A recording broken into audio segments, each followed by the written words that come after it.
right, everyone. Welcome to the Unprofessionals podcast. My name is Joshua Sutter, and I am joined on the line by Nathan Page. It is currently the evening of June. I guess today's the 20th or the 21st, and we decided to do a podcast to talk about the NBA Finals because I wrote something about it and we've talked about it, and it kind of takes a couple of days to really kind of let the dust settle around something like this. So we wanted to give it a couple of days to breathe, and now we will come together to discuss what was one of the most entertaining games I've seen in a long time. So Nathan, how are you? Joshua, I am doing well, man. My allergies are killing me, so I'm going to be mouth breathing like crazy. But I was also mouth breathing on Sunday night watching LeBron put on one of the performances of the century, and watching Steph, our two-time and unanimous MVP, do his best disappearing act. So, yeah, I'm excited to talk about it, man. It was so fun to watch. Like the series was just so weird and so fun. Not even from like Game 7 was the only, I guess what you would call like a good game, but everything else was, I mean, obviously it was a great game. Like it was an amazing game, but everything else was like not really that great. It was the storylines around it and the implications of the finals, which you wrote about, and what this means for all of the legacies involved and for the future of basketball. So I don't know. It was interesting. There's a lot going on, and not all of it showed up on the court until Game 7. It felt like Game 7 was the culmination of like all of this narrative and all of these storylines. So yeah, I feel like we owe it to ourselves and to that game to talk about it. So yeah, I'm excited to talk about it some.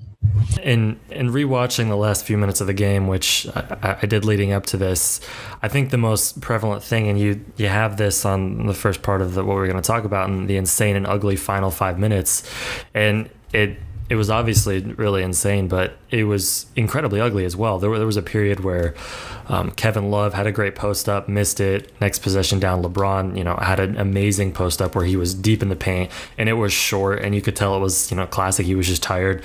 Next possession down, Steph missed everything and hit it off the side of or to the right of the rim on the backboard. Caleb gets the rebound, and then timeout. And I think the Iggy block was in the middle of that, where it was obviously where he wasn't tired and made an amazing play. But I think that's one thing that is it's not even necessarily like to rip on either of the teams, but it was a Game 7 of the NBA Finals where all the star players had played a ridiculous amount of minutes and they were just straight up tired. And so it was kind of cool to see, even throughout the ugly basketball, the entertainment factor was the highest that it had been at the point of any series, or at any game in the series, obviously because it was a Game 7, but just because of the back and forth nature of it. And we hadn't really had that up to that point in the series because most of the games were blowouts one way or the other. Yeah, and those last 5 minutes, like, I know what it's like in pickup basketball, like where you just want to stay on the court and like you just want to win. And when it's down to that, like, it's 10-10 and you're playing to 11 or 12 and it's win by 2. Like, I know how intense that gets when you're feeling really competitive and the game's really intense.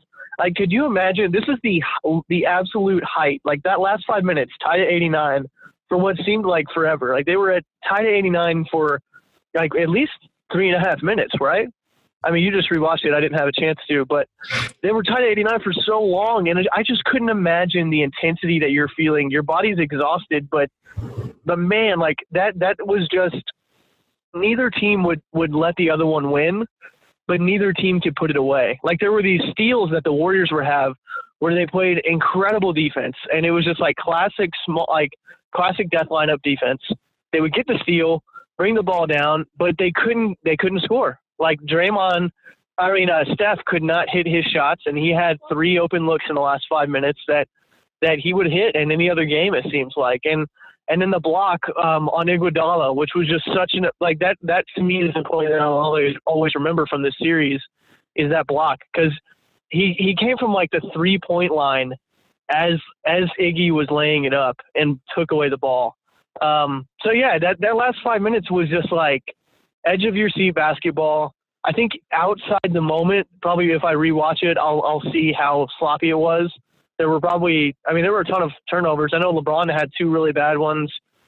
Steph had that horrible behind the back pass, and then all of it was just capped off. It almost like, I don't know how you felt in the moment, but when Kyrie hit that shot to kind of, put away the game, really, I mean, no one else could score.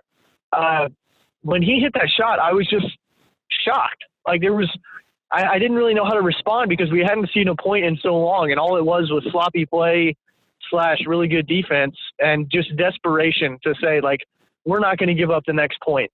But nobody could score the next point. So for Kyrie to hit that shot, it was just kind of like, wait, what? What just happened? Because you kind of forget that Kyrie's on the court when there's a defensive battle going on, because he's not really taking part in any great defensive plays usually. But then once he hits that shot, you're just like, oh, wow, wait, this game is actually going to end. This series is actually going to end. And it looks like, Cleveland has the championship. I don't know. How about you? Like those last 5 minutes when Kyrie hits that shot, did it almost like wake you up? Did it like break the lull of the 89-89 for you in a weird way?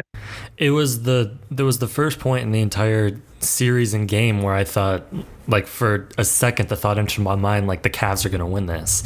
And that thought quickly left after they obviously couldn't get anything at the other end with Steph's missed shots, and we'll talk about Love's defense and all that. But when they came back in the other end and Kyrie went for that layup, and I believe it was Iguodala who was playing defense at the rim, it seemed like, well, he's about to, completely write over the fact that he just made a great three. He's going to turn the ball over. And, somehow he was able to acrobatically stay in bounds and on his way out of bounds, throw it to LeBron and keep it in the game. But it was a jolt just because I didn't think that would happen in terms of, I thought that it would be like a LeBron ISO where either he got fouled or he missed a tough shot because he was so tired. I didn't think Kyrie would cross Steph up and do it, take a step back three. And that was something that had been kind of discussed leading up to this, and more so leading up to game 5 and a little bit I guess mostly game 5, was that, Kyrie was kind of playing hero ball when Steph was guarding him. And obviously there's a little bit of alpha, whatever. And obviously looking at the stats for the entire series, Kyrie was obviously better than Steph the entire series. But it was shocking just because that doesn't happen to Cleveland, and up until this series, that doesn't happen to Kyrie. And it was just all these things culminating into, the Cavs were up by 3, but the problem is that the Warriors still, with how great they are, it was still just like, if you had thought about the Warriors from, before the past 2 runs to where they've looked very vulnerable, it was still like, oh, they're going to win this, just because in the regular season, that's what you thought, is if they were down by 3 with even as little as 6 seconds to go or less than that, you thought, oh, well, they're going to hit this. This is just how the Warriors roll, and we're going to head into overtime. So it really was one of those things to where even after LeBron hit the free throw, I mean, I was still like, this is just going to be the worst Cleveland loss of all time. Like, all of this is building towards the 4-point play on Curry or Thompson, where he hits the free throw, they go to overtime and they lose. And, somehow they played good defense, and it terrified me as they were talking about, fouling on their last foul they had, because it's like there's another opportunity for them to screw this up. But again, it was just somehow the Cavaliers defied their odds of screwing it up, and despite not shooting a great percentage for the entire game, they they only shot 40% and the Warriors only shot 38%. And so it was just one of those classic, and this is, everyone talks about it leading up to a game 7, like game 7s are usually ugly and they're won, 93-89, like the score is not that great. And but yeah, it was kind of shocking to see it happen, and it was especially shocking because of how just crappy the last 5 minutes were in terms of efficient play. Right, and I think what we can truly say about that game and about the series, I mean, even though it was crappy basketball, I don't know, it feels like if you didn't watch the game live, that's probably the way you're going to think about it. But watching the game live, like, there was just no way you could sit there and think, unless you were completely removing emotion from the game. I guess that's kind of my point. Like, if you remove emotion from the game, yeah, it was crappy basketball. But, like, all of the storylines were playing out, and it seemed like the whole series, every possession almost felt like it was saying something about basketball, like about a basketball belief system. Like, every time the Warriors hit a 3, it was like, see, this is how you're supposed to play basketball. And every time Steph got blocked by LeBron, it was almost like, no, like Steph is a fraud. The Warriors, the small ball gimmick doesn't work. Like it just seemed like there were two competing narratives that, like, especially hot take artists, like if you want to pick like this side and say, one side is a fraud and one side is really how you're supposed to play, whether it's the hero ball versus ball movement, the three ball versus athleticism, or whatever, skill versus will. It felt like these were these two competing basketball ideologies, and it felt more. I felt it in the Thunder series, but I really felt it in this series for the Warriors, that there was just like some kind of belief system that was being combated every time Steph brought the ball up, every time the Warriors came up, and I felt like this game kind of had the same feeling. You can say that there was crappy basketball. The teams didn't shoot well, but the excitement came from the bigger picture, which was we're watching one team try to cement itself as one of the greatest teams of all time. And we're trying to see another player bring a title home to a city that he calls home after everything he's been through, after everything that city's been through, after 50-something years of no title. And then also to cement his place as one of the best players of all time. So there's so much riding on both sides, and there's so much at stake that I don't care if they were playing bad basketball. The score was close. The whole series was reduced to like the last 2 minutes of basketball. And I feel like that you can't ask for anything more than that from the series. It was like the last round of a prize fight, to where both guys aren't really throwing their full punches, but it feels so much bigger and like it means so much more, and it's so impactful of the two, deep natures of the fighters that you don't even really notice until afterwards. Like, man, they were really playing like ugly basketball and throwing, like weak punches in that last portion of the game or the fight. But you're definitely right, and we'll talk about a little bit more about the Warriors later on. But LeBron James played obviously one of the best finals of all time, really, as an individual player. His game 5 and his game 6 and his game 7 wasn't so much. I mean, even though he had a triple double, like it wasn't, by any means weak or anything. His shot obviously wasn't as efficient in a game 7, but no, I don't. Besides Draymond Green, no one's shot was really efficient in game 7. But it was really just an amazing game by LeBron James, and I think his impact was felt more so later in the game. After, it felt like one of those classic LeBron games where he wasn't going to play well the entire game and they were going to lose. And you and I were texting about it, and I remember one of the things I said was it was weird he was starting from the outside in, because that's usually indicative of, well, if he's hot, great, then you can start from the outside in. But he missed, I can't remember what his from three, I believe he was 1 for 5. And it was just one of those things to where it didn't feel like that was going to work for him. And it didn't. Like, he only shot 9 for 24 for the game, I believe. But his impact was more than just his shooting percentage, because that obviously wasn't working for him. And, really the only shots he was making besides that one 3-pointer, which I believe was in Azili's face, was everything at the rim. But his impact was more so than just his shot. And it was one of those games where it felt like the Cavs should have lost, and somehow LeBron, by both conserving himself and letting Kyrie do his thing and letting JR, hit a couple of threes, it felt like he was conserving himself in all the smart areas. And even that's one of the great things about the block is it's the classic LeBron chase down block from the earlier days. Like, if you watch him on that play, he starts pacing himself around the 3-point line like he usually does, where somehow it looks like he's running slower, but he's making up so much more space than everyone else, and he times his jump perfectly. And I felt like that's how that specific run was indicative of his entire performance in the game, was that he was pacing himself when he needed to. And even though he played, I'm pretty sure 47 minutes, it still felt like he had, enough for that block and enough to, somehow make that last free throw, even though the pressure was, of an entire city was on him or whatever. Yeah, he was just phenomenal. I mean, I think it's just, I don't think you can say enough about how well he played. I mean, I thought he was playing hesitant in the first half. I thought he looked a little off. But then, of course, like you see his first half stats, he had like 12, 8, and 5 going into halftime. So, like, classic LeBron. Oh, LeBron just doesn't seem like he's having a big impact on the game. Oh, he almost has a triple-double at halftime. So that's, I don't know. It was vintage LeBron at his best. He was dominant. He cemented himself as, he just kind of reminded us that he's the top player in the league. And I don't know. I think I'm most impressed by his ability to do exactly what he wants at all times. And we criticized him for the way he treated people on his team earlier this season. I think rightfully so. I think his antics with the whole, like, I'm going 0 dark 23 or whatever, and I'm going into playoff mode. I think that's so lame, but it works. Everything he wants to do, he does. And this finals, like, it makes me believe that what he did to Draymond was all on purpose. That, like, him getting Draymond suspended was on purpose, and it makes me believe that, like, he was trying to get in Steph's head, and maybe it worked. All of this stuff just makes me believe in LeBron and believe that he knows what he's doing, even when it looks like for most players they would just be,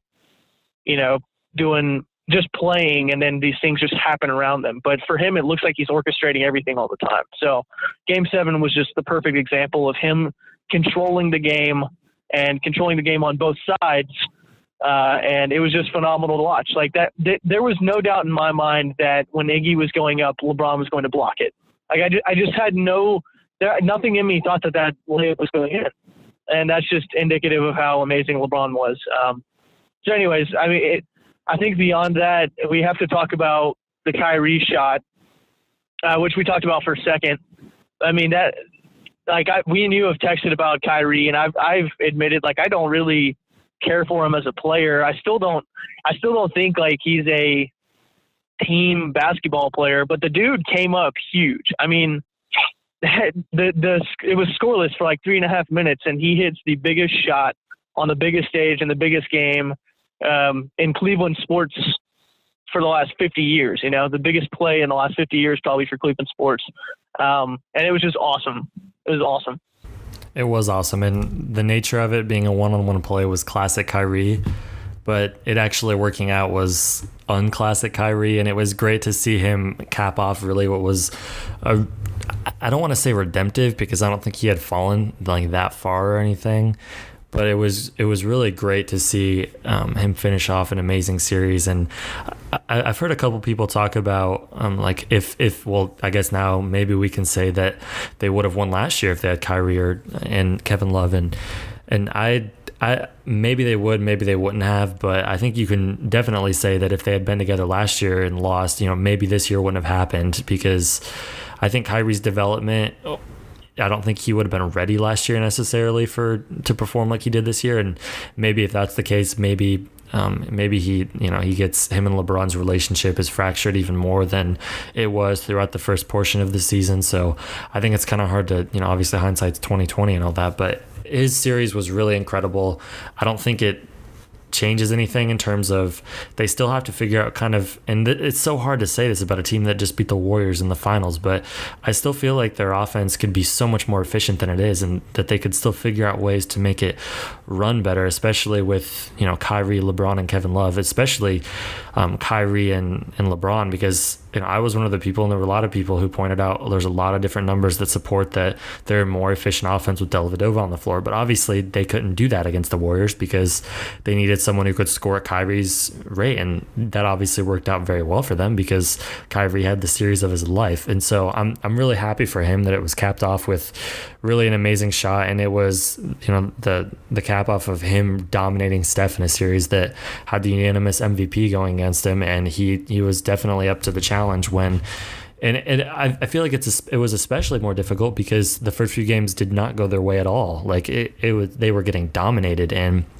Kyrie wasn't really playing, that well. And the fact that he was able to come back and really redeem a first, couple of games in which he didn't play that well was really cool to see. And I was very impressed. He's still not the perfect point guard, but he proved a lot. And I wasn't sure if he could be the second best player on a title team, but he just was. And that was really cool to see.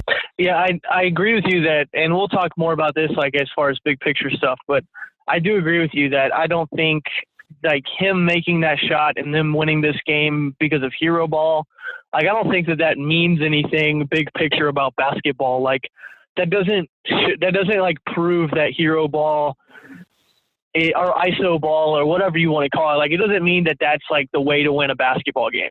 Like, to me, what won them the game was like great defense, and honestly, the Warriors just missing shots, and two players named Harrison Barnes and Festus Ezeli.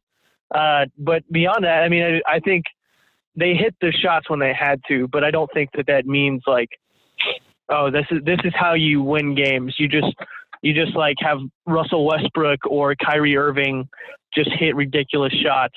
I mean, that might work for you every now and then, and this happened to work this time, but I think if you play back those last 2 minutes 10 times, that happens maybe twice. I don't know, maybe I'm wrong, but that's kind of the way I feel about it. And but yeah, you mentioned a little bit about redemption for Kyrie, and there were some guys who really did get some redemption in this game, and you kind of we talked a little bit about J.R. Smith, his shots. Man, the third quarter, when I felt like Cleveland was going to make a push. Most teams make a push in the third quarter when they're down, but he pulled them out of that 8-point deficit quick. He scored 8 straight points at one point in the third, kind of redeeming himself. I mean, a lot of JR jokes are made, and as a Knicks fan, like, I love to see him not do well because it's what he did for the Knicks, and so I can see him do it for the Cavs. But I mean, he got redemption. And it was cool to see. I mean, his post-game press conference was really cool, talking about all his struggles and where he's come from. And so that's pretty cool. I was excited for him. And then of course, the ultimate redemption was Kevin Love. And I mean, again, I still think, and maybe we could talk about this later in the pod, but I don't think he'll still stay with the team. I think that they're still probably going to try to move him. But the dude, it was, and somebody with the Ringer said this, it was classic. This one's on me. Oh, sorry. I think I hit a button. But his game was like the classic, this one's not on me game. Like, if we lose, it's not going to be my fault. And he came out and he did what he had to do. I think he had like 9 and 14, and that he played great defense on Steph down the stretch when they switched out onto him, which any other time, that's exactly what you want if you're the Warriors, but Steph couldn't get around him. So I don't know. I was impressed with both of those guys and how they came through when they had to. Yeah, and they had moments where they each had like a defining moment in the game, and JR's was hitting those 2 threes and I believe a jumper in between them that really, there were multiple times where the Warriors would get up by like, I felt like 7 to 9 points, and it felt like, all right, they're about to make their run. And then there were multiple Cavs that just pulled them out of it and kept it really close. And so that in the fourth quarter, when the Warriors weren't hitting their shots, that the Cavs could, come back and get the win. So JR had his moment, and then I thought Love was fantastic. Like, his offensive game still looks broken. Like, he just doesn't look that comfortable. He had 9 points on 3 of 9 shooting.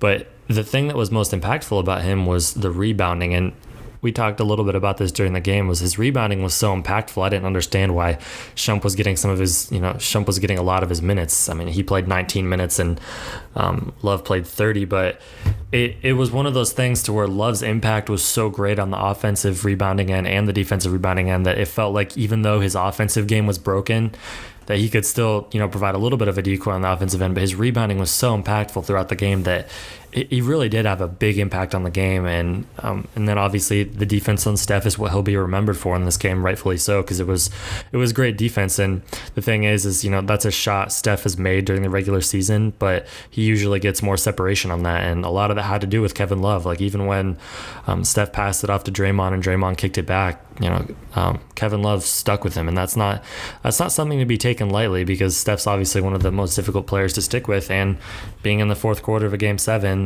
legs were obviously tired. One of the most and obviously plus minus is a very flawed stat. Like, right off the bat, it's circumstantial. It's difficult to really categorize what it means when. But I mean, just for saying it, Kevin Love was a plus 19 in this game.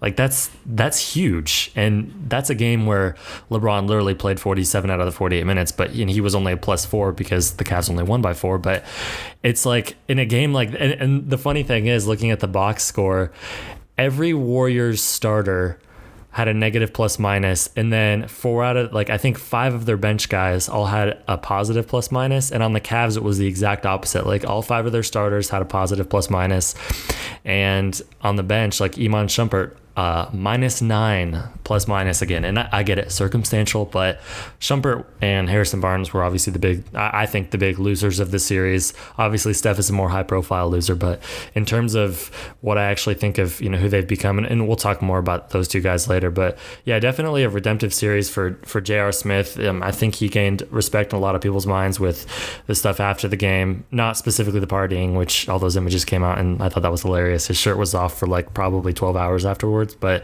the press conference and really seeing him, just kind of be real. And that's not the JR we've seen so much in the past. And then, Kevin Love had a great moment. And even if they do trade him, which we'll talk about later, it was still cool to see both of them kind of have their moment and be able to say they had a really big impact in a Game 7 in an NBA Finals. And that's not something that many basketball players can say. Yeah, absolutely. With the Kevin Love game, it reminded me a lot of the Game 7 that Chris Bosh had in 2013 against the Spurs, where he didn't score a point, but he just played like lights out defense on Tim Duncan and played great help defense, and he was always where he needed to be. A lot of people saw the stats of that game and go, well, Chris Bosh didn't even score. He's so overrated. And it's just, no, the numbers don't really tell the whole story. Chris Bosh was one of the most important players in that game, but he never scored a point. And that to me reminds, like, that's what Kevin Love did. He had the game where you would look at it and go, I mean, yeah, he almost had a double-double, but like 9 points, that's not a whole lot. And he didn't have a good shooting percentage. But I mean, he was where he needed to be. And the last play is, I think we're about to talk about who do we blame for this Warriors loss. I mean, that last play, that last possession, it's exactly what the Warriors want. Like, any time in the regular season, like, and if you can ask any Warriors fan, 2 minutes left, you have Kevin Love switched out onto Steph Curry. Like, it's Game 7, the game is tied, and this is the scenario. Or I guess they were down 3 when that happened, right? Were they down 3? Kyrie had just made that shot? Yeah, that's correct. And so it was 30 seconds left. Game 7, your two-time MVP has the ball. Anybody would take that moment, especially Warriors. But, man, Steph could not get by Kevin Love. And I agree with you to an extent. Like, yeah, Kevin Love hung with him. But Steph got him on a pump fake. Steph was doing his thing, but he was just not getting to his spot. Like, I think that this has been the case ever since he had that injury with the MCL. Like, I know the Warriors haven't really talked about it, which I almost think is a mistake, because now, like, Steph just looks really bad because he had 2 good games, maybe 3 after that injury. And he just hasn't looked the same. And it's not just about, like, is he scoring 30? Is he making his shots? It's about, is he getting separation? Because that's what makes him so special, man. His misdirection, his separation, his crossovers, ball handling. I think we have to blame Steph for their loss in this series, because he just, quite frankly, he got outplayed by Kyrie Irving. He did not play well on offense, but I think a lot of that, not to make an excuse, it's just using logic and using reason. I mean, his knee is not the same. An MCL injury is not an over-the-night healing process injury. It's something that takes time, and you can tell he wasn't the same. He wasn't getting explosion. He wasn't quick. Okay, sorry, this woman just being a total turd to me. So I'm driving here. Anyways, but I just think you could tell, especially on that play, like, Steph was not Steph. Normally, Steph shakes Kevin Love, hits the 3, and we're singing a different song today. But I think that's just proof, like, Steph wasn't himself. He had open shots, and he just couldn't hit. It seemed like the physicality was getting to him, which, by the way, like, the way that people have been grabbing him this entire series is almost ridiculous. But you know what? You have to deal with it. You have to be mentally strong, and you have to get through it. And it seemed like it was wearing him down. It seemed like LeBron was in his head, and it seemed like he was in his head. Like, he would hit those shots in the regular season and earlier in the postseason, but he couldn't hit the shots when it mattered. And he had, and this is kind of what we talked about in that piece we posted. I mean, he had the looks that he needed. The Cavs were giving up open looks, but he couldn't make them. And I think that the Warriors look at themselves today, and all they have to do is blame themselves. And Steph is first and foremost, I think, with that. Yeah, you can't start playing the blame game because, if you start blaming the referees, which I thought the referees overall in the series were good. They obviously called some touchy stuff on both sides, and I don't really want to focus on that because that's, who cares? Like the NBA is not fixed. That's not even worth talking about. And it is hard to kind of place blame because you could say like, yeah, Steph didn't do a lot of, what he had done throughout most of the season in this series. Like Klay didn't show up in game 7. Steph really didn't. Draymond did, but, yeah, he does that really pay back him lashing out and trying to hit, for the second consecutive series, hitting a dude subtly in the balls and thinking no one would notice, despite the fact that there's a million cameras at NBA games, especially at the NBA Finals. I think there's equal blame to go around for Steph and Draymond and to a certain extent Klay and Kerr, but obviously, Steph is going to get the brunt of it, and rightfully so. He's the unanimous MVP. When you're the MVP on a team that is up 3-1 in the finals and loses, you deserve to get a lot of blame for that, rightfully so or not. That's just the way it works. You take responsibility. That's the way it's always worked in the NBA, and that's the way it'll continue to work moving forward. He missed a lot of open shots. His injuries were obviously hampering him. I think a little bit. I mean, and the thing is like you said, he was still moving around and he was able to do his thing. It's just and he got open shots. He just wasn't hitting any of them. Is that really the fault of his injury, or was he just off? Who knows? And I'm sure they'll try to shape that whole thing and to keep the golden boy his reputation where it needs to be. So whatever. But either way, he wasn't hitting them. At that point in the season, a lot of guys are injured, right? Russ was injured to a certain extent. I feel like everyone has little ticky-tacky injuries, and Steph's was just more high profile than everyone else. Yeah, I guess so. I guess I'm impressed though that the Warriors, because if they really wanted to protect the image of the golden boy, they could have talked about it more, but they were not making an excuse. Steph wasn't making an excuse. I think if they win, I think it's more likely that they bring it out. But now that they lost, you almost can't, right? Because then it looks like you're covering up. And I do think, I think between the elbow, because, he had that elbow injury in the Thunder series, and it seemed like there were a couple times where he fell on it and kind of re-injured it. I think between that and his MCL strain, I think it was really bothering him. And the elbow was probably really bothering his shot, and his knee was affecting his cutting and defense. It had to be. I just think, if you sprain your MCL, you're not just going to be the same guy. And I get what you're saying. Everyone's injured, and yeah, everyone does have something, but I do think it's different. I don't know. I think when you're him, I don't think anybody had a sprained MCL. That's a pretty significant injury. That's a hampering injury. That's not just my shoulder is sore, or my ankles are really tired. It's a different kind of thing. And I was actually kind of impressed that they didn't talk about it as much. But that wasn't real. He was obviously not the same player, and it's not just because I do think that some of it was mental. I think that something was getting to Steph because his body language wasn't the same. And maybe that was the injuries. I don't know, but it was clear he wasn't the same guy.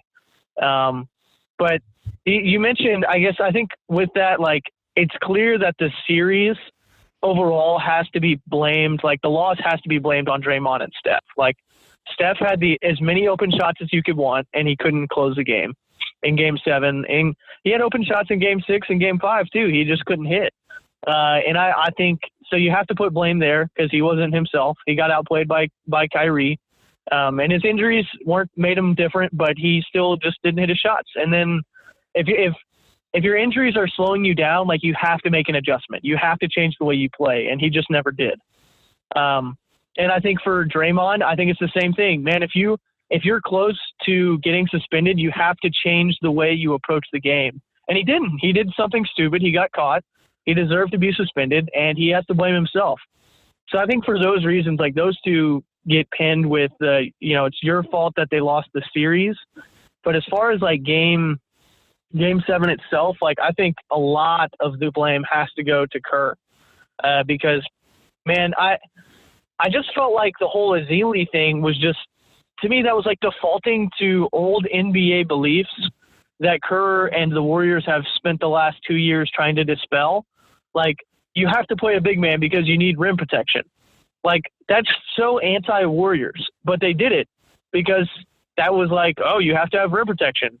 But you know what? Like, they haven't had rim protection when they've been at their best, and they've won games. And you can't, like, to me, you just can't let the Cavs play 4-on-5 basically when Ezeli's out there on offense. Like, Ezeli can't catch the ball. He's never in the right spot. He always takes dumb shots around the rim. He doesn't have good touch.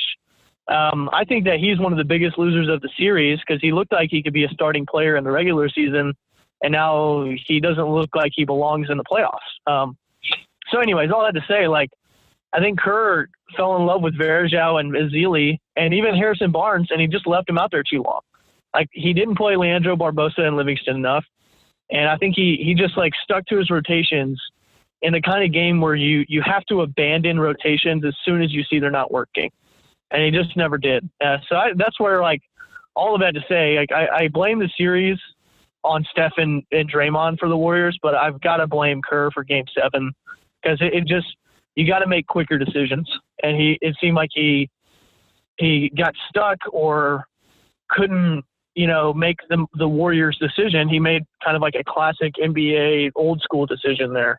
So I don't know. What do you think about that? I think I'm with you on the Ezeli thing. I mean, he did only play him 11 minutes, but you could argue, was that 5 or 6 minutes too many? Like, yeah, I would probably agree with that. I think with the Harrison Barnes thing, I think you had to ride him a little bit more just because he was 2 out of 4 from 3. Obviously, he was 1 for 6 from field goal. Besides that, and only had 10 points, so he didn't have a great game. But I am with you. Like, I think Livingston only had 16 minutes and Barbosa only had 4. Like, could you play those guys more?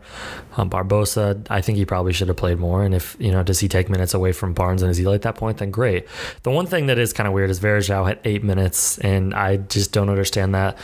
What I am happy about is that he did have 8 minutes, so I could, see him lose another championship because it was fantastic. The fact that he lost on the Cavs last year and on the Warriors this year. And I don't like watching many players lose, but he's one of them that I do just because he's just, I get NBA players, they act and they flop a little bit, but he takes it to a whole new level, and he's just, I don't know, he's just the worst. So I'm glad he was on the court for 8 minutes and had to be part of that loss, but I'm with you. I think Kerr made a few bad choices in terms of playing Ezeli too much and probably playing Barnes a bit too much throughout the game. It was one of those predictable things to where even though Barnes hit his first shot, he came down the floor the next time, and I'm pretty sure he missed a shot right after that. And it was just like, oh, well, here we go, Harrison Barnes. And sure enough, 3 for 10 for the entire game.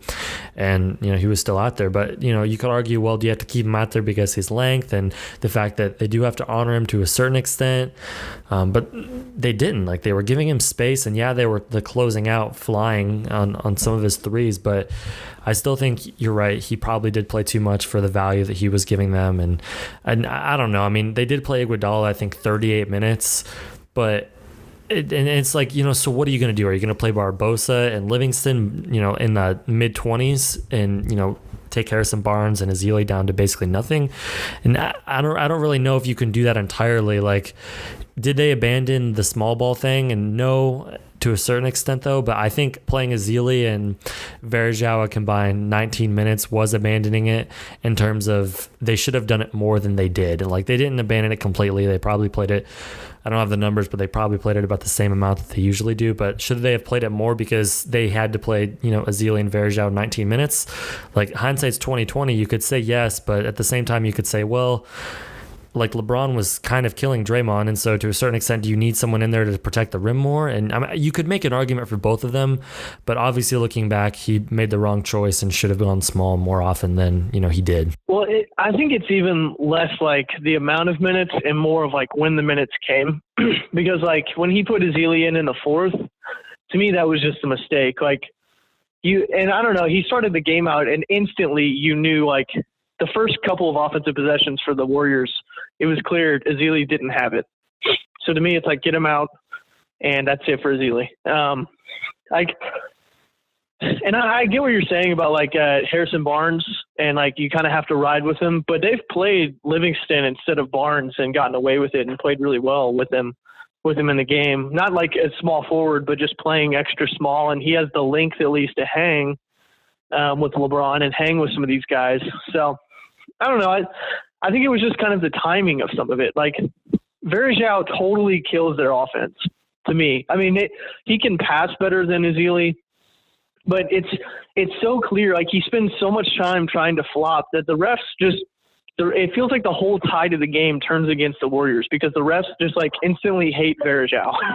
And so I don't know. I don't think Varejao does anything positive for the Warriors whenever he comes out there. So I don't know. Yeah, I'm with you. Like, I think hindsight, obviously it makes it easier to say, but if we can see that, why can't one of the smartest coaching staffs in the NBA, the coach of the year, see that in the game?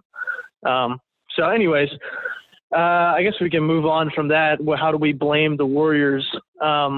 What's next on the list there? Well, we wanted to talk a little bit about LeBron's legacy, and it's hard to do that I don't, even after a couple days after, I'm still kind of having trouble, using rationale and emotion versus just looking at, what is fact and what has happened. Because when you bring a championship to the city like that, it's hard to keep emotion out of it. So I think in terms of his legacy, it's a little bit hard to judge right now, in terms of, because you and I talked earlier in the season, I'm pretty sure it was this season we talked, like, is he the second best player of all time?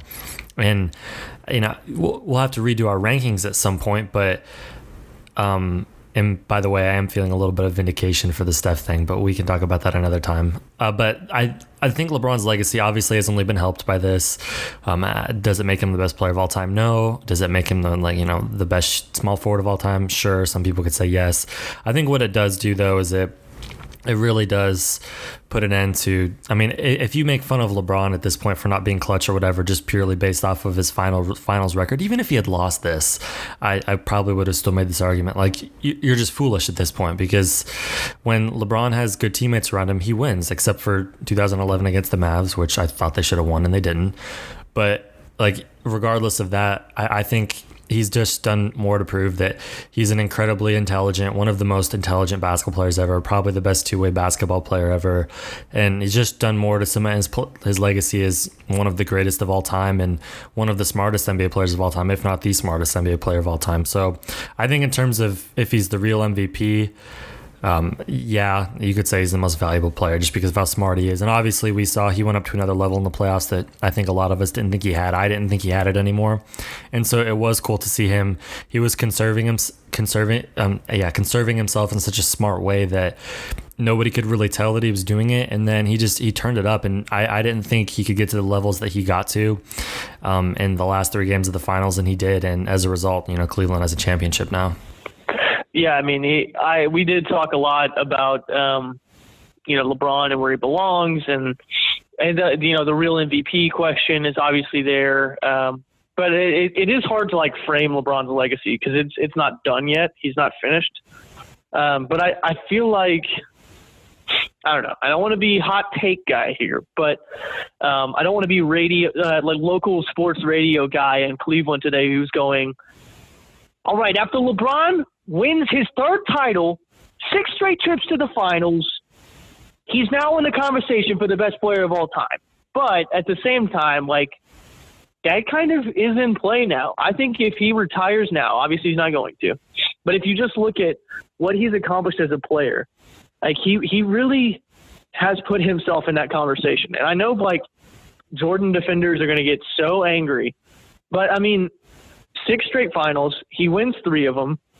He took his team to the finals another time when they had no business being there. I just think what he's done as a player is absolutely phenomenal. He's put an entire city on his back. He's changed the way players view themselves in basketball. He's made this whole the player is a brand thing. His legacy just extends beyond being a great player, which he is one of the 2 or 3 or 4 best players of all time. And I think I don't think it's absurd now to start putting his name in the conversation with Michael Jordan. And that may be blasphemy, but I think that, and again, it's hard to really frame it. I don't want people to hear that and think oh, this is just living in the moment. I just think it's hard to really say no to that. It's also really hard to say yes to that because he's not done playing yet. I just don't know. I don't really know what to do with LeBron because he's not the same player as Jordan. He's so gifted. He can do so many things. He can do more things than Jordan could, but Jordan had this mentality that LeBron didn't. And I just don't know how you compare the two of them because they're so different. And I just think LeBron is one of the 2 or 3 most impactful players of all time. One of the best leaders of all time. Like you said, probably the best two-way player of all time. I just think he does so much so well. His legacy isn't done yet, but I think he should be in the conversation for one of the best players of all time. I mean, and that's like obviously one of the most safe and like no crap statements ever. Like, yeah, obviously, but I do think now like you're allowed to at least say, is he better than MJ? Like, you're allowed to ask that question and not sound ridiculous, you know? I'm completely with you. I think one of the things that is underappreciated now, but will be more appreciated later, is like the dude fulfilled his destiny, and not many people with the expectation. I don't even know if destiny is the right word, but he fulfilled the expectations that were placed on his shoulders with that SportsCenter cover in, I think it was 2003, and not many people in ever, I think, would have thought, yeah, the dude's gonna fulfill his destiny, as his potential to be, one of the best players of all time. Like, is this dude, can he be the best player of all time? And the fact that we're having that discussion in his 13th year, when it still looks like he could have, I mean, I don't really know. Like, we have, that conversation coming up is how long does he stick around? And I don't really know because he hasn't been hurt yet. But going into year 14, it's like, could he still have 3 years to where he could be the best player or best player be on a title team? And the fact that we're at this point now to where it is like a valid discussion to where you could say like, yeah, the dude has to be a top 5 player of all time at the very least. If not, you could make an argument for, 1 or 2 is just absolutely incredible. And the fact that he fulfilled all of it while doing it in a classy way, to where the worst thing people could throw at him was that he went on TV to announce that he was leaving his team, which was, obviously, like, I think he regrets that.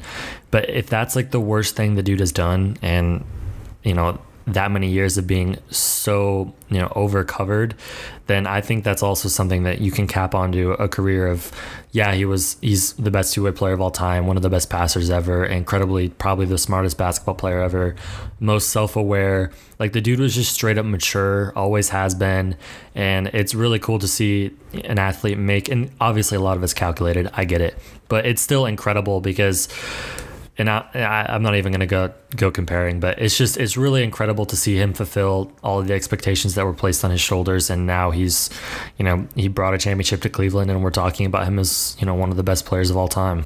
Yeah, absolutely. I think there's no question. I think between this and last year, like, obviously the Miami thing is impressive, but like the last 2 postseasons, what he did last year, like, and this will be kind of like a segue, I guess, into looking big picture for the Warriors. And I wanted to write about this, but like, honestly, work right now is not going to allow me the time that I would need to write about it. Maybe later on I can write about it more, but I think that almost last year, these last 2 seasons should have almost been flipped as far as how the finals went. Like, it seems like last year was too soon for the Warriors. Like, they just came out of nowhere. Literally, like, if you think about it, in the offseason, when all of this stuff happened with the Cavs 2 seasons ago in the summer, like, it was not on anybody's radar that the Warriors were going to go on this tear and become the best team in the league and become a dynasty, a prospective dynasty. Like, that just wasn't a thought. But then all of a sudden, it happens. They go to the finals. The stage looks way too big for them the first couple of games. And then, they escape with a win because, I mean, it's clear now that things probably would have been different, or they very well could have been different if Kyrie and Love were playing. And so it almost seems like it was backwards. Like, the Warriors were almost too early. They didn't get what every other team got, which is you get beat down by the person who's currently ruling the league, which is LeBron. And then, after you get beat down, you earn your stripes, you come back up, and then you win. And that's what everybody's done. And it seemed like it almost happened too early. And now this season, they come and they have the best regular season of all time. And then now they get to the finals and they lose. It's just like, it's so weird. It's almost unsatisfying. It's almost backwards from basketball and how it should work. And so I think like that, to me, like transitioning from these two postseasons being, to me, what cements LeBron's legacy, what he's done in Cleveland. Big picture for the Warriors, I almost feel like this is a good thing for them. Like this almost should have happened last season to kind of wake them up and let them realize, like, this isn't the way it works. Like, you don't just come into the league and win all of a sudden. You don't just come out of nowhere without being beat down and lose. I mean, LeBron, it took him so long to break through, and he got beat down by the Spurs, by the Celtics, by the Magic, and then finally he won. And so, I don't know, all that to say, it just seems like it's almost backwards narrative-wise from how the NBA normally works. And I almost hope that this finals serves as a wake-up call, and I think it will, to Joe Lacob, the whole front office, Curry, Draymond, Clay. Like, you were special, but you were too soon. Like, this isn't how it works for everyone. And so I think it'll be a good thing for them. And I'm curious to see what your thoughts are that, were they a fluke? Were they lucky? Was this a gimmick? Was it too soon? Do you think that like the arguments against the Warriors are valid, or do you think, more of what I'm saying, where they just kind of got there too soon? The path was easier and they just jumped on it and took advantage of it. And now they're here. I get what you're saying as to why it can be a good thing, but going 73 wins and then not capping it off, like, I don't think you could ever twist that, even if this does turn out and they win 3 championships in a row. Like, could you really say that's a good thing when you had the chance to be the best? I mean, I don't know, maybe you can if you win 3 championships. That's kind of a bad example, but I get what you're saying in the terms of it being reversed and all that. But I obviously the people will say it's gimmicky and all that stuff. I mean, I don't think it's gimmicky at all, because you don't. And I get the regular season's different, and I think what they will learn is that they, unless they go for 74 wins next year, but they'll learn to pace themselves more. And obviously I expect them to still be, even if they lose Harrison Barnes and Ezeli, obviously most people still expect them to be really, really good next year. So they'll obviously have a chance to play a little bit smarter in terms of resting guys here and there and playing guys less minutes than they did this season, going for the 73 wins.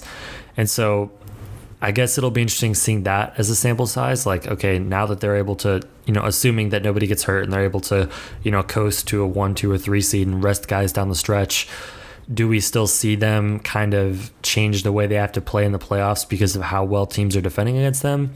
How teams are learning to defend against the Draymond and Steph pick and roll, learning how to defend against Draymond individually and Steph individually. Like, does that change the way they play during the regular season? I think that'll be interesting to see. I don't really know if I am with you 100% on it can be a good thing. I think it's a good thing if it happens to you before you win a title. And obviously, like, you learn from that. But the fact that they won the title and then came back this year and lost, like, I don't know if there's necessarily as many lessons to be learned, nor is it something that they can really look back on and be like, that was a good thing.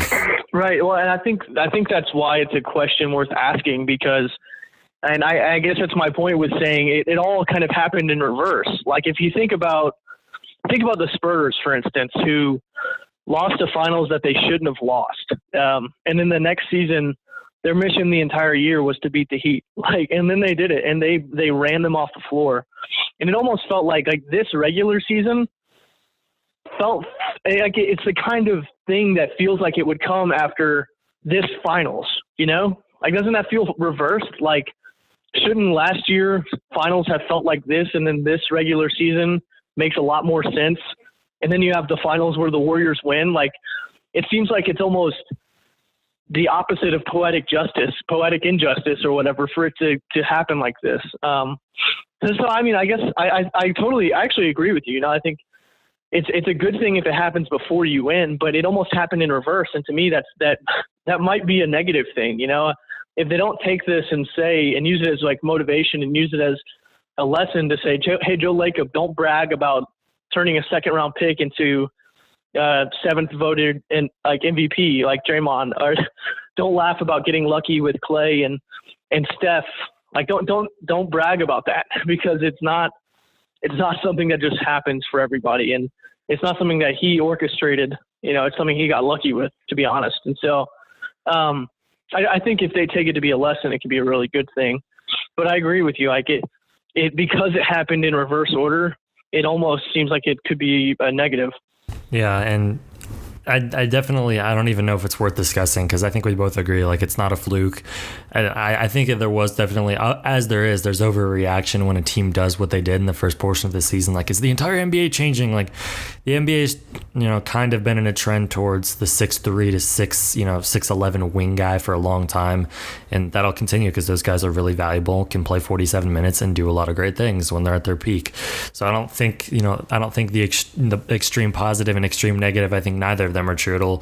It'll settle somewhere in the middle in terms of, like, yeah, the Warriors are on the leading edge of adapting to the NBA. They have the perfect tools to do it in Clay, Steph, and Draymond, and that'll continue. But it's not a fluke, and they're also not revolutionary in how they're changing basketball as much. It's just kind of par for the course in terms of how the NBA is altering and how basketball players are being developed. But moving on to your next question was, is the dynasty over, or is the possibility of a dynasty over? Like, if they come back and win 2 or 3 in a row, then people talk about the 73 wins, like, in terms of, like, it's a trophy. Like, yeah, they won the title, then the next year they won 73 wins. You after that won the title. You after that won the title. Like, there's still a scenario in which the Warriors are a dynasty and are talked about as one of the best teams of all time. That'll just be something to where they have to come back and win one next year for it to continue on as a seemingly dynasty. Right. It's almost like, are they going to be the early 2000s Lakers, or are they going to be the Spurs? Like, are they going to win one every 3 years, or are they going to win 3 in a row? And I don't know. It's hard to say. It kind of depends on what happens this offseason too. Like, you can't really pay Harrison Barnes max. You can't really give Ezeli $15 to $18 million. So it's just it's going to be interesting to see what they do this offseason. Like, do they go after Durant, and do they get him? And then what does that do to the league, and how does that change everything? So, yeah, I think I'm with you. Like, it doesn't mean the dynasty's over. Like, I honestly, gosh, sorry, I keep hitting the button on my phone. I honestly think, like, they'll be back where they are now. And I think if they make some smart moves this offseason, get like someone like Nicholas Batum, pick up some smart veterans, and then all of a sudden, you're loaded up to be the same team you just were, or maybe even better, with more motivation, with smarter coaching, with just with some more experience to go back and correct the mistakes that you made. So yeah, I think they're not far off. Like, that you can't just take this and say, like, oh, the dynasty's over. Like, maybe we were premature in saying they were going to be a dynasty, but they still have everything in place. They have a young core that's all under contract. Like, they're in a good place. They just need to stay the course, get smarter, get more motivated, and keep going. So you talked about Harrison Barnes. If you have to match him with, I guess maybe not even a max deal because he was so bad. I assume someone will offer him a max deal, but if that doesn't happen, like, can you match a 90%, max deal with Harrison Barnes? And my answer to ask myself my, question and answer it, I would say yes, just because, you won 73 games, and I get you didn't win the title, and maybe you found a flaw that you need to compensate for with Steph and Draymond, but I don't know if that flaw was, to me, the game 7 from Draymond was big enough to where, yeah, you don't overreact from one game, but I think Draymond is better than the Draymond we saw against the Thunder and the Cavs, and I think they'll learn how to adjust to it.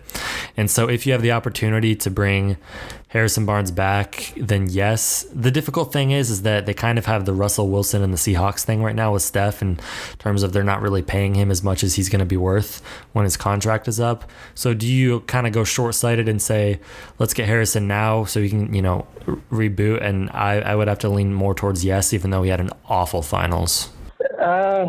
Yeah, I think if no one like really competes with you on price, which I feel like somebody just would, just to drive up the price, just to like mess with them. And I feel like if the Lakers can't land Durant, then they're going to pay somebody, and it's probably going to be Harrison Barnes. So I don't know. I could see them, if the price tag doesn't get too huge, I could see them going. I feel like Nick Batum is like the perfect fit there. So if they go for someone like that, that makes sense. I don't know. It's going to be interesting to find out. I think like maybe Joakim Noah could replace Bogut if they decide to like move on from Bogut. So yeah, I get what you're saying about bringing Barnes back, but I just feel like he's the most expendable of their starters. Like, you can find another 3-and-D wing who can play small ball, I'm trying to think really if there's anything else to talk about for this series. I mean, we covered Curry and LeBron and all that, and obviously there'll be further implications for each of these teams going forward. Well, the last question kind of that I'm curious about is I mean, it's obvious that like, okay, I think Curry had the best season. You know, like he had the best regular season. I think he deserved the award of MVP. But like, it's clear that LeBron is the best player in the league. So like, how big is the gap between the two of them? In terms of like, who's the better player? Like, if let's say LeBron is the best player in the league, like how big is the gap between him and Curry? Because I think that those two stand alone at the top, and then there's a second tier that's like Durant, Harden, Westbrook, Anthony Davis when he's healthy, guys like that. So you've got like that the first tier, which is LeBron and Steph, and then everybody else. Like if that's the case, is there a huge gap? Like, is it just LeBron and then Steph is actually in that second tier with Kevin Durant and James Harden and all those guys, or are Steph and LeBron in a tier by themselves?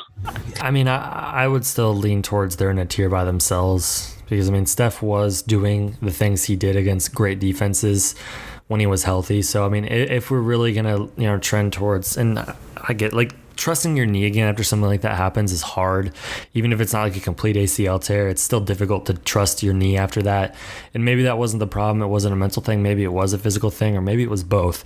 But either way, the way he can make shots and how great he was for a consistently long period of time over the last 2 years, I mean, I still think you have to say he's right there with LeBron. Obviously, we learned that, well, if you have one game, like, you kind of have to take LeBron. Like, I don't know if there's much of a debate about that now, which is insane because the torch had pretty much been passed.